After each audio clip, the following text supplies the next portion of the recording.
hoje é o nosso estudo 781, o nosso currículo doutrinário, e nós vamos aprender um pouquinho sobre cosmovisão cristã, e hoje nós vamos falar sobre o existencialismo e o humanismo.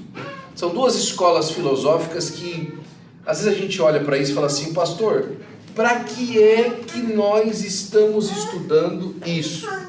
Olha, as escolas filosóficas, elas parecem que são coisa de academia, coisa daquele pessoal que fica pensando, que fica falando, mas elas estão impregnadas em todos os lugares, na música, na cultura, na maneira de se vestir, na moda. Elas estão impregnadas na maneira até de cozinhar.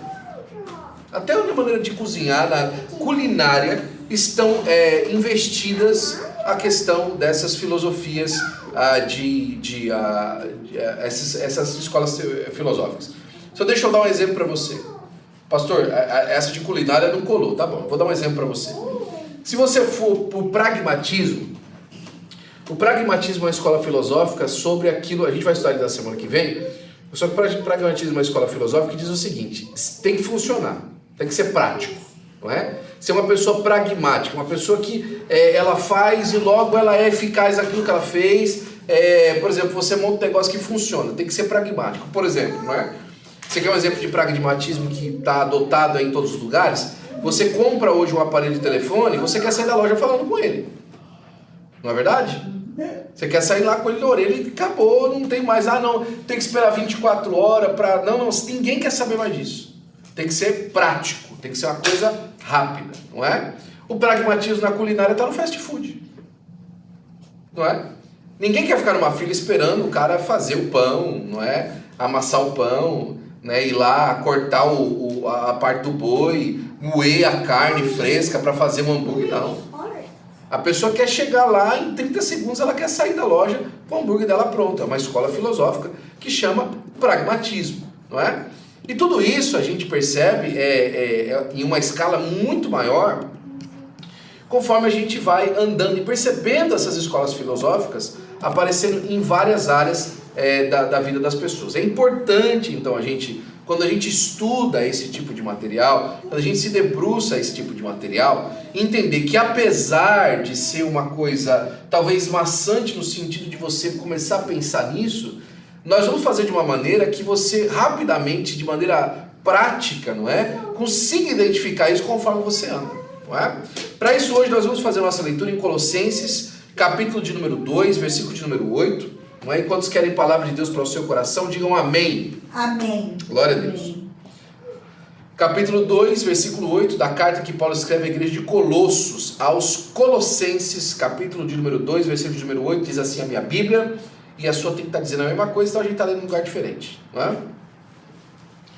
Cuidado que ninguém vos venha a enredar com as suas filosofias e vãs sutilezas, conforme a tradição dos homens, conforme os rudimentos do mundo, e não segundo Cristo. Desde os primórdios, desde o início das civilizações, as pessoas vêm tentando eliminar Deus da sua maneira de viver, não é? Tirando da sua posição central de glória e glorificando o homem ao invés do Criador, como bem disse o apóstolo Paulo no início da sua carta aos Romanos. Porquanto, tendo conhecimento de Deus, não glorificaram como Deus, nem deram graças. Antes se tornaram nulos em seus próprios raciocínios, obscurecendo-lhes o coração insensato, incalculando-se por sábios, tornaram-se loucos, mudaram a glória do Deus incorruptível em semelhança da imagem de homem corruptível, bem como de aves, quadrúpedes e répteis. É interessante pensar aqui no que Paulo está falando, porque a maioria das pessoas acredita que Paulo está falando de Roma. E Paulo não está falando de Roma, não é? Paulo está falando aqui das civilizações antes do dilúvio, não é? A maioria dos teólogos concorda que Paulo está olhando aqui para uma época da sociedade, uma época da cosmologia, não é, universal, daquilo que o mundo era universalmente, e estão aqui destrinchando essa questão, falando que o homem há muito tempo atrás já tinha tirado Deus do seu lugar, e por isso que eles foram condenados por Deus. Eu poderia entrar nessa questão aqui de quadrúpedes e répteis, mas eu vou deixar para uma outra oportunidade, não é? A filosofia humanista procura colocar o homem como principal agente e centro de todas as coisas e essa filosofia tem desestruturado famílias, igrejas, sociedades, e tem sido responsável pelo desenvolvimento de várias guerras, não é? Isso nós chamamos de humanismo. Um bom exemplo dessa lista do humanismo está em Gênesis, na tentativa da construção da Torre de Babel, onde o homem seria célebre. Disseram: vinde, edifiquemos para nós uma cidade e uma torre cujo topo... Será que alguém pode fechar aquela porta ali, por gentileza, para mim? É que o negócio pegou aí fora. Obrigado, Bananinho. Cujo topo é o céu, não é? E tornemos-nos célebres, e o nosso nome para eles não sejam, para que a gente não seja espalhado sobre a terra. O existencialismo, por outro lado, vê o homem como um ser em si mesmo, não é? O existencialismo, ele se debruça da existência do homem. Penso, logo existo, não é? Aquilo que o grande filósofo grego disse. E esse pensamento essa ideia de penso, logo existo, ela está arraigada no existencialismo porque ela fala o seguinte: olha, aquilo que existe é aquilo que eu consigo experimentar na minha existência. É aquilo que eu consigo tocar conforme a vida anda, não é? É aquilo que é existencial para a minha esfera de trabalho. Então, o existencialista, ele experimenta a vida da maneira que ela existe, né? E dentro do existencialismo, a gente vai ver mais para frente, surgem alguns modelos filosóficos que acabam sendo um produto dessa ideia existencial. De uma certa forma, desde a criação da humanidade, após o homem pecar e agora afastado de Deus, ele tenta criar o seu próprio significado de vida, propósitos afrontando a Deus. Ele esquece, por exemplo, que Deus o viu ainda informe no ventre da sua mãe, não é? E no livro de Deus estavam escritos todos os dias, cada um deles quando nem ainda havia, que Deus conhece o princípio, não é? Antes mesmo dele começar, que Deus conhece todas as coisas. O homem não se debruça nessa realidade. Deus, a sua infinita sabedoria e cuidado, já conhecia cada um de nós antes mesmo dos nossos pais biológicos se encontrarem, não é? O existencialista prega que a liberdade de escolha, esquecem-se de pregar, no entanto, as consequências da mesma. Eu tenho uma frase muito interessante que eu gosto sobre a questão da vida, né, como ela é existência. Fala assim: Deus é tão bom que deixa você plantar o que você quiser. Não é verdade? Mas Ele é tão justo que você só vai colher o que você plantou. Não é? Deus é tão bom na nossa caminhada, na nossa vida, que você pode tomar a decisão que você quiser sobre a sua vida. Mas Ele é tão justo que você só vai poder colher aquilo que você plantou e as relações da sua existência. Então, primeira definição aí, humanismo e existencialismo, está no nosso estudo. Se você quiser no nosso aplicativo, você tem acesso ao nosso estudo lá, não é? Ali você tem currículo doutrinário dentro do web da OAD Belém, e você pode ir lá encontrar o estudo de hoje facilmente. O humanismo é a posição filosófica que coloca o homem no centro de todas as coisas, e isso chamamos de antropocentrismo, não é? Antropos é a palavra grega para homem, antropos, não é? Antropocentrismo, colocar o homem, o antropos, no centro.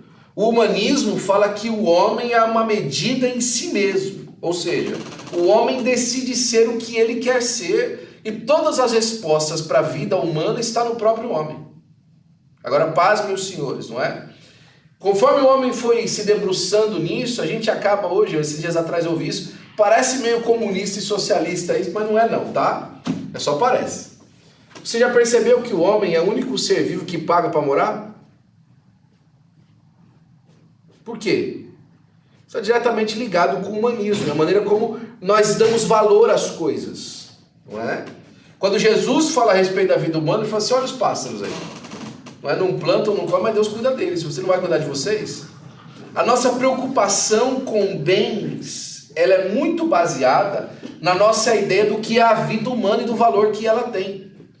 O nosso humanismo está conectado diretamente com isso. Eu não estou aqui dizendo que ninguém deve buscar ter uma vida boa, dar boas condições para a sua família. Muito pelo contrário, não é? Nós estamos nesse país, muitos de nós, exatamente por conta dessa condição que o país oferece. Mas o Senhor Jesus Cristo também alertou sobre a questão do serviço ao mamão. E ele está ligado diretamente a essa ideia existencial que nós temos que fazer a nossa vida valer a pena, conforme a nossa caminhada aqui na Terra, para que então a gente alcance alguma coisa que dê valor à nossa própria vida, aquela que é a questão existencial e humanista da nossa história. O existencialismo, então, é uma corrente filosófica que enfatiza a liberdade individual, afirmando que o ser humano cria o significado e propósito da sua vida. O homem é o protagonista da sua vida, mostrando que a liberdade, responsabilidade, propósito e significado da vida devem ser preocupações centrais do ser humano. Então, o humanismo na sua história começa na Itália, é o berço do humanismo, através dos movimentos culturais artísticos e filosóficos, não é? O Protágoras é o grande pai aí do humanismo. E ele diz que o homem é a medida de todas as coisas, das coisas que são, enquanto são, e das que não são, enquanto não são. É uma palavra direta contra aquilo que Paulo diz à igreja do Senhor Jesus Cristo, se eu não me engano, a igreja de Roma, que fala que dele, por ele e para ele são todas as coisas, dizendo ao Senhor nosso Deus, não é? O Protágoras fala que o homem é a medida de todas as coisas, e todas as coisas são pelo homem, e se o homem não decidir a respeito delas, elas não são, não é? Esse pensamento tornou-se um modelo de vida até os dias de hoje, e esse veneno filosófico foi espalhado em toda a Europa, contaminando famílias e sociedade, né? Aqui o homem passa então a ser o centro de todas as coisas. O Salmo 90 fala assim, que antes que os montes nascessem, se formassem a terra e o mundo, de eternidade a eternidade, nós temos como Senhor o nosso Deus. Manifestos humanistas escritos em 1933, 73 e 2003, referem-se a uma série de documentos delineados uma filosofia de vida secular, focada na dignidade, razão e responsabilidade humana para construir um mundo mais justo e pacífico. Em outras palavras, eliminando Deus do centro. Nós percebemos o humanismo hoje nesses movimentos progressistas, não é? Onde a solução para o futuro da humanidade está na própria humanidade. E você quer saber que o humanismo tem entrado dentro da religião? Por exemplo, tem um grande pregador brasileiro, eu falo que ele é grande porque ele é famoso, não é? Que ele fala, por exemplo, que na verdade Jesus não vai voltar. É o homem que vai se crescer à estatura de Cristo, como a palavra diz, e a palavra quer dizer isso, quando ela fala isso, ela quer dizer outra coisa, e vai fazer como que se Cristo reinasse no mundo, trazendo igualdade e paz para todos. Ou seja, que a grande referência para a humanidade da divindade é o próprio homem, porque ele se encarnou em Cristo, e agora cada homem tem que encarnar Cristo em si para fazer um mundo melhor. E nisso eles eliminam o que Jesus falou, dizendo que o mundo jaz no maligno, não é? Que Pedro fala que o mundo vai se desfazer em chamas. Que Deus nos promete um novo céu e uma nova terra depois de um período de juízo. Que o próprio homem vai trazer sobre si. O humanismo, ele é manco, não é? Os humanistas não necessariamente são ateus. Eles afirmam a existência de Deus, mas não há necessidade para dar-lhe qualquer importância ou depender dele. Dentro dessa programática humanista, ela se debruça numa área da teologia que chama-se de deísmo, né? E a diferença do deísmo para o teísmo é essa. O teísmo crê que Deus se envolve com a vida humana, que Deus conecta-se com o homem, que Deus busca o homem e que Deus altera o destino do homem. O deísmo diz que Deus criou todas as coisas e deixou à mercê das suas leis implantadas.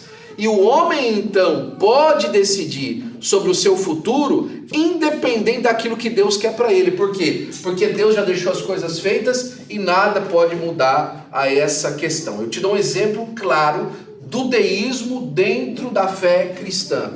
Tem um cidadão no Brasil que, quando aconteceu a questão lá do tsunami da Indonésia, ele falou que Deus também estava com um lenço na mão, chorando impotente pelas vítimas que morreram do tsunami, porque não poderia fazer nada. Apenas a natureza que ele criou estava demonstrando seu furor por conta do aquecimento global causado pelo próprio homem.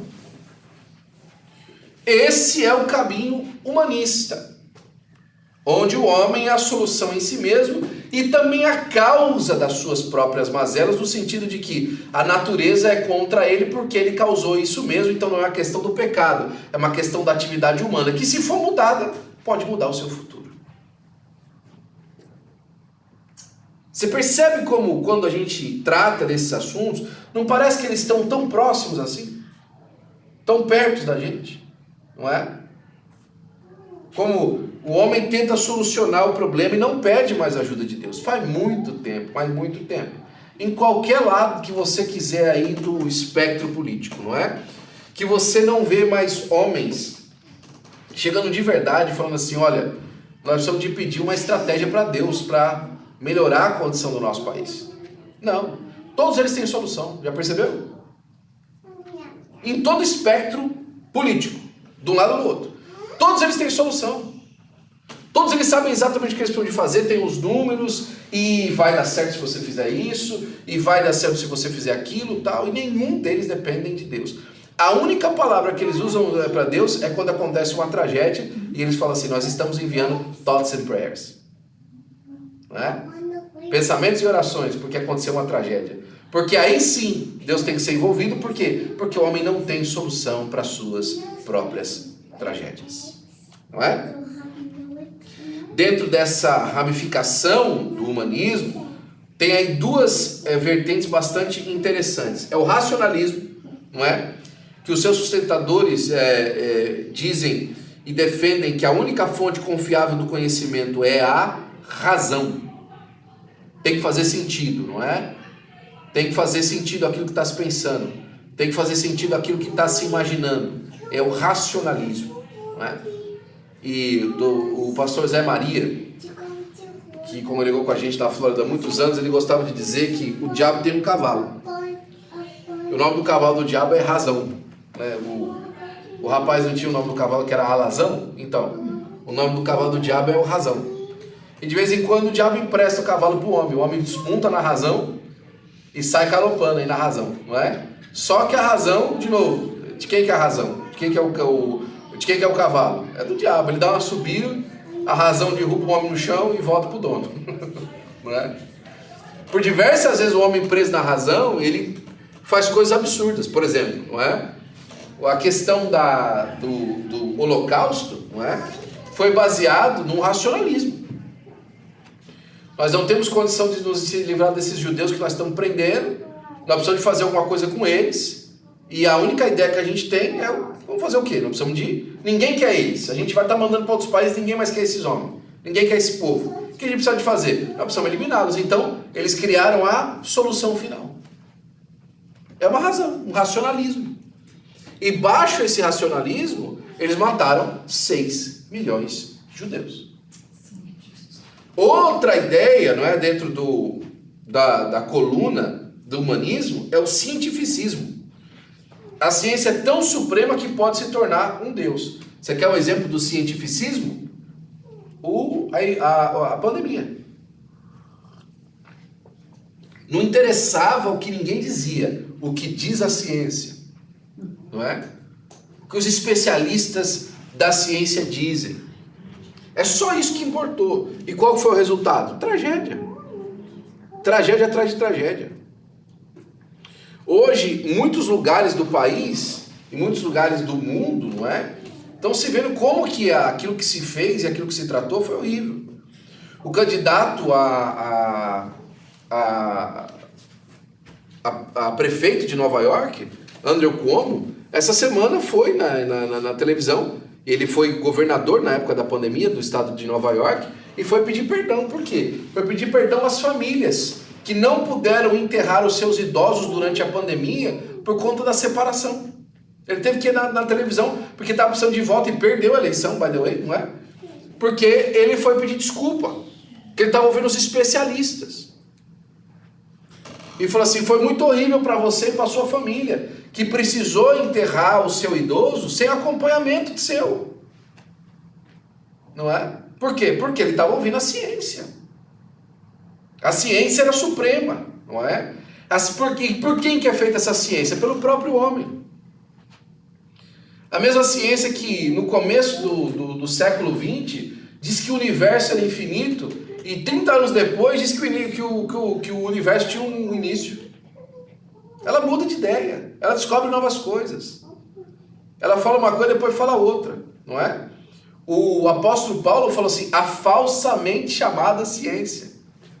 Deu o nome de falsa, porque ela está baseada nos conceitos humanos que são empíricos e que é feito pelo teste, aquilo que o humano consegue testar. E o que é que o ser humano consegue testar? Nem tudo. Nem tudo ele consegue testar, não é?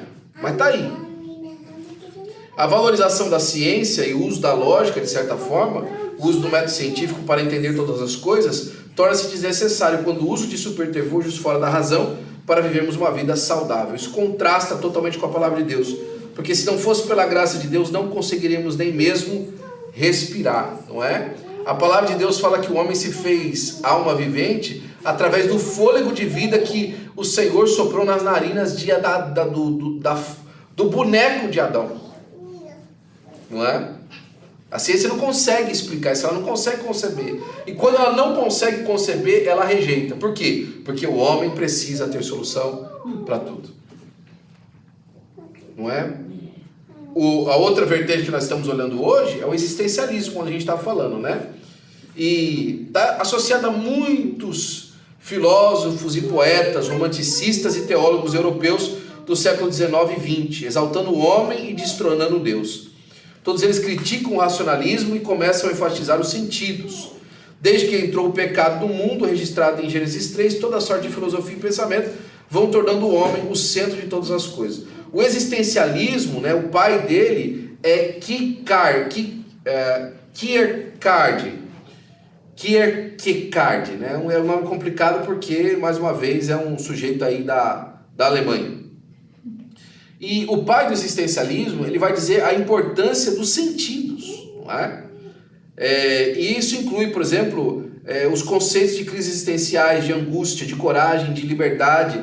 São sentimentos, não é? Notem que essa liberdade não é Jesus que oferece, mas é os sentimentos, né? Porque Jesus falou assim, que se o Filho vos libertar, verdadeiramente sereis livres, mas eles vivem debaixo dessa ciência, não é? Nietzsche, por exemplo, escreveu a Gaia da Ciência, que afirma que Deus perdeu a força e seu poder na sociedade moderna, e falando que Deus está morto, contrariando a palavra de Deus, que afirma que Ele é a ressurreição e a vida. Interessante sobre o existencialismo, não é?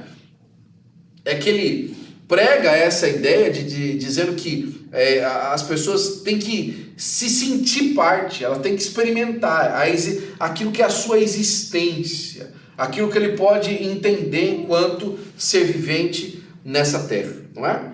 A Bíblia e o humanismo, eles vão se combater dizendo que o homem não é um fim em si mesmo. O homem é uma criatura, uma criação de Deus. E o homem só ganha sentido em Deus, não é? A própria Torre de Babel vai dizer isso, que quando Deus manda a confusão das línguas, o homem já não se entende mais. E quando o homem então se entende sábio, como diz Romanos capítulo 1 e 22, ele acaba então se tornando louco. E o Deus desse século cega o entendimento do homem para que ele não consiga ver o óbvio. É tão interessante essa construção, e eu queria tanto que tanta gente estivesse aqui para ouvir isso, porque às vezes você vai conversando com as pessoas, e principalmente se a pessoa tem um certo grau de intelectualidade, e é claro você vê o desdém que ela dá quando você fala do transcendental. As pessoas começam a dar desdém para você, porque elas não aceitam o transcendental. Transcendental não pode existir. Transcendental é uma coisa que vai contra o modelo de vida que a pessoa tem construído para si mesma, não é? E isso é um assinte para Deus, porque Deus despreza o soberbo, não é verdade? Mas dá graça ao humilde. É por isso, irmãos, que, por exemplo, no Brasil, a periferia tem mais crente do que o Alphaville. Porque as pessoas não desprezam Deus, elas têm necessidade de Deus. Não é verdade?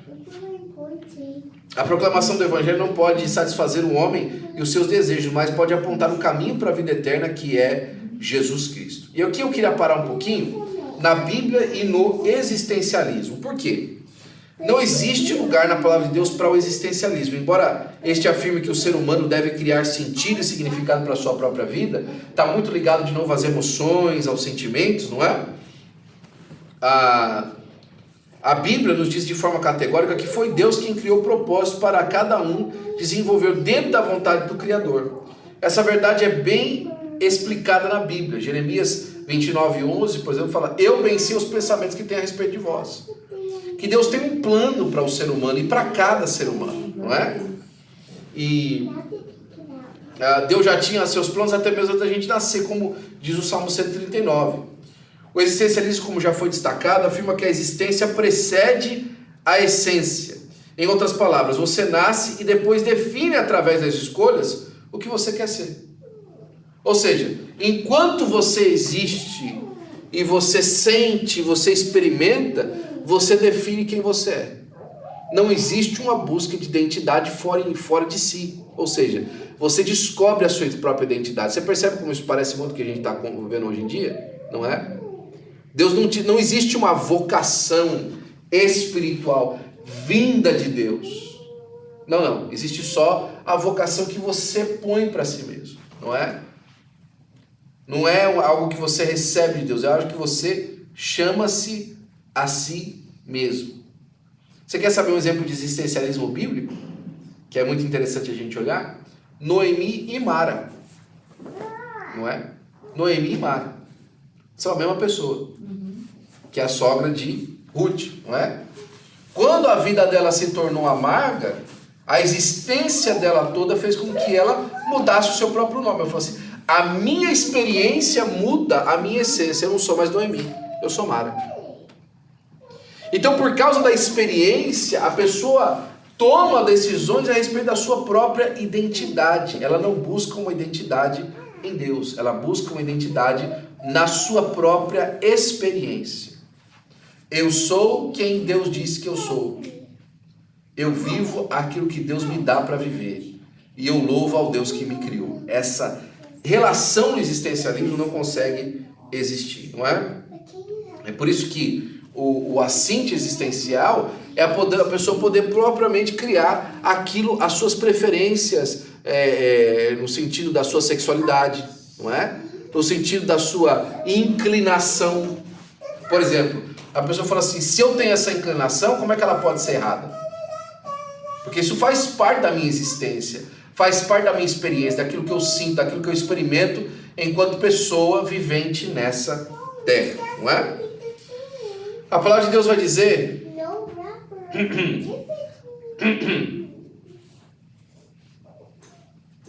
a palavra de Deus vai dizer que Deus criou o ser humano à sua imagem e semelhança com o DNA do céu, colocando no ser humano um pedacinho dele mesmo quando soprou nas suas narinas, não é? Por conta dessa ideia do existencialismo, surgem duas colunas do existencialismo que são óbvias, porque são filhos dela, são produtos dela.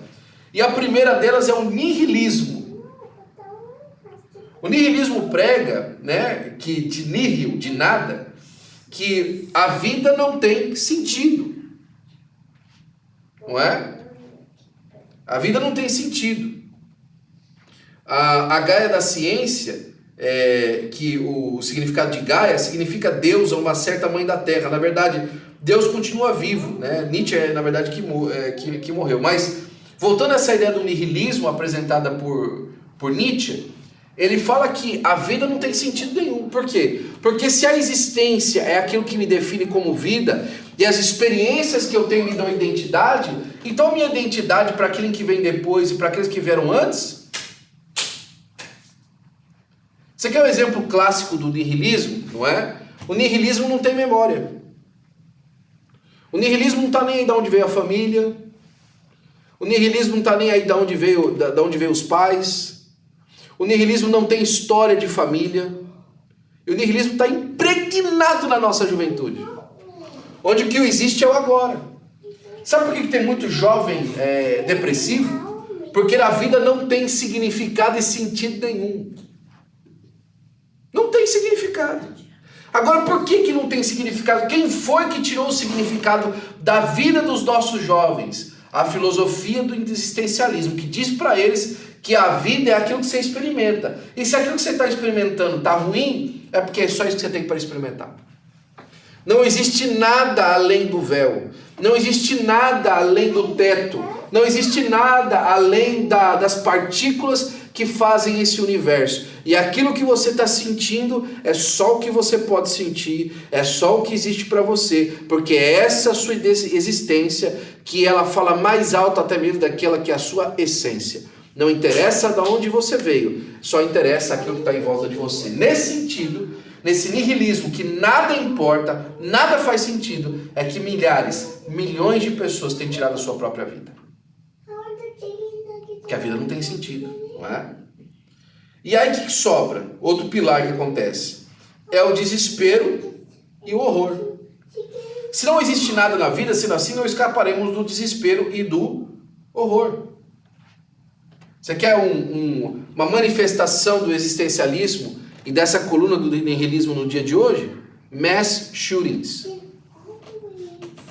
Jovens que entram na escola atirando nos seus próprios colegas. A vida não tem sentido. Não tem nada além desse véu. Nada interessa. Eu posso entrar na escola e acabar com meus colegas. Eu vou estar fazendo um favor para eles. Vou estar evitando mais dor lá no futuro. Vou estar diminuindo a dor deles. Não é? É um problema mental. Agravado por essa ideia nihilista. E o que acaba também surgindo com o existencialismo? Ansiedade e libertinagem. Por quê? Porque ela fica ansiosa pelo futuro, porque o que ela que vai experimentar? O que mais que ela vai experimentar? Ela fica ansiosa pela nova experiência. Eu vejo isso muito nas crianças. Por nós vivemos num mundo existencialista, as crianças ficam olhando qual que é a próxima experiência. Qual que é a próxima coisa que eu vou desfrutar. O que mais tem depois disso aqui, não é? O hedonismo surge, que é o prazer pelo prazer, ele surge dessa ideia do existencialismo, de que eu quero experimentar, eu quero ter uma nova experiência, eu quero sentir uma nova coisa, porque o que existe é isso aqui agora e a gente não leva nada para depois. Você já viu uma frase que diz assim: eu nunca vi um carro da funerária com um caminhão da U-Haul atrás? Né? Porque dessa vida não se leva nada. Isso é um pensamento existencialista. Só essas experiências que tem aqui é que nós podemos desfrutar, porque depois do véu nós não vamos desfrutar nada. Não é? E se nós começássemos a pensar que eu nunca vi um caminhão de U-Haul atrás de um carro de funerária, é porque não tem nada nessa vida que possa ser comparado ao valor da nova vida que nós vamos herdar. Amém. Mas ninguém pensa assim. Não é que ninguém pensa assim, você está entendendo o que eu estou falando, né? As pessoas não veem dessa maneira. As pessoas veem que a acumulação daquilo que eu tenho aqui, ela fica aqui. Então, o existencial, aquilo que eu posso experimentar. Não querem, né? Não é? É o que eu posso experimentar aqui. Você sabia, vou te dar um exemplo para você, que nossos cultos de ensino, por exemplo, eles não são tão cheios como o nosso culto de domingo, porque a maioria das pessoas está vivendo um programa, apesar de não crer nisso, está vivendo um programa existencial. Ela vive pela próxima experiência. Ela paga caro pela próxima experiência. Ela paga caro pela próxima foto no Instagram. É por isso que o Instagram faz tanto sucesso no tempo que a gente está vivendo. Porque as pessoas querem postar a próxima foto. Ela quer postar o pé dela no mar. Ela quer mostrar para o mundo que ela alcançou aquela experiência e compartilhar aquela experiência. E é gostoso você ver a experiência do outro por diversas vezes, porque na experiência do outro você se lembra da sua. Então é uma comunidade existencial que vive olhando para aquilo que acontece agora. Você viu que os hinos hoje em dia que a gente canta, que a gente ouve, que a gente chora com eles, são hinos de existência nossa, não louvam a Deus. Eles falam, por exemplo, assim, olha, Deus conhece o que você está, a sua estrutura, sabe o que você está passando, não é? A sua experiência, a sua caminhada, né? Um hino lindo que eu ouvi esses dias atrás, absolutamente existencialista. Ali era só Deus e eu, ali era só Deus e eu, não é? Deus e eu, só Deus e você, não tem mais ninguém no mundo não, né? Não tem uma igreja que te acompanha, você não tem pastor, você não tem comunidade de crente, você não está evangelizando ninguém, você não tem testemunho de vida abençoando a outra pessoa para contar, não, é só a sua experiência, aquilo que você sentiu. Você percebe como as coisas vão aparecendo, vão se desconstruindo, se desmontando e ficando claro e patente aos nossos olhos que isso está na nossa mão para pegar, na nossa mão para experimentar, não é? Quando a gente olha para a palavra de Deus, a gente percebe, irmãos, que Nós podemos viver numa camada mais profunda da palavra de Deus, não é? Quando Paulo fala sobre a sua caminhada e sobre a sua existência, não é? Sobre aquilo que ele é quanto pessoa, ele fala assim: eu não tenho a minha vida por preciosa. Não é? Eu não tenho a minha vida por preciosa. Ah, pastor, mas o senhor fala de um jeito que parece que, poxa, fica pesado assim servir a Deus. Não, irmão, é porque a gente, na verdade, não é? A gente na verdade está olhando para essa história, para essa caminhada e pensando, não é? Só o de pior que a gente pode pensar. Porque mais uma vez a gente quer a nossa gotinha de prazer, a nossa gotinha de experiência. Mas sabe onde está o nosso prazer, a nossa experiência gostosa mesmo? É na comunhão com Deus e uns com os outros enquanto a gente caminha para o céu. É aí que está o grande valor. A comunhão com Deus na nossa família. A gente fica tão preocupado com a experiência que a nossa família está tendo, que a gente é capaz de colocar em subplano o princípio bíblico para fazer com que a experiência da nossa família seja prazível. E muitas das vezes está conectada com um trauma. Um trauma que foi passado causa com que a pessoa não consiga enxergar que ela está presa a um processo existencial. Ela tem que experimentar. Ela tem que fazer parte. Eu vejo, por exemplo, não é? Muitas famílias que vêm para os Estados Unidos da América. Isso acontece em muitos lugares, muitas vezes. Que tem que trazer o filho, a filha, para aquela experiência americana, não é? De poder, por exemplo, ir no Halloween, pedir doce na rua, não é? Ou então, por exemplo, colocar o filho no time de futebol americano, porque quer que o filho tenha a experiência existencial que ele não teve. E por muitas vezes não se preocupa com a alma da sua própria família. E a alma do seu filho e da sua filha, a alma da sua esposa, a sua própria alma. Para onde ela vai? Não é? Ninguém aqui quer ser mais santo que os outros, mas e nem esse mais aqui é para trazer o existencialismo, a minha perspectiva de experiência própria. Mas olhe para a palavra de Deus. Faça a comparação da sua experiência de vida com aquilo que diz a palavra de Deus. E tome decisões sábias segundo a palavra de Deus. Seja sincero com você mesmo. Seja sincera com você mesmo. Quantas vezes nós gastamos a nossa fazenda, as nossas ideias, o nosso valor para aquilo que não edifica nem a nós nem a nossa família. A gente se prende com cada coisa, não é? Ah não, mas a igreja tem esse costume, a igreja tem aquele costume, a igreja tem aqui esse problema, a igreja tem aquele outro problema, eu vi isso aqui, eu analisei aquilo lá e tal, mas e aí, irmão? E a nossa caminhada com Deus? E a nossa vida como igreja? Olha, eu prezo muito pela nossa comunhão.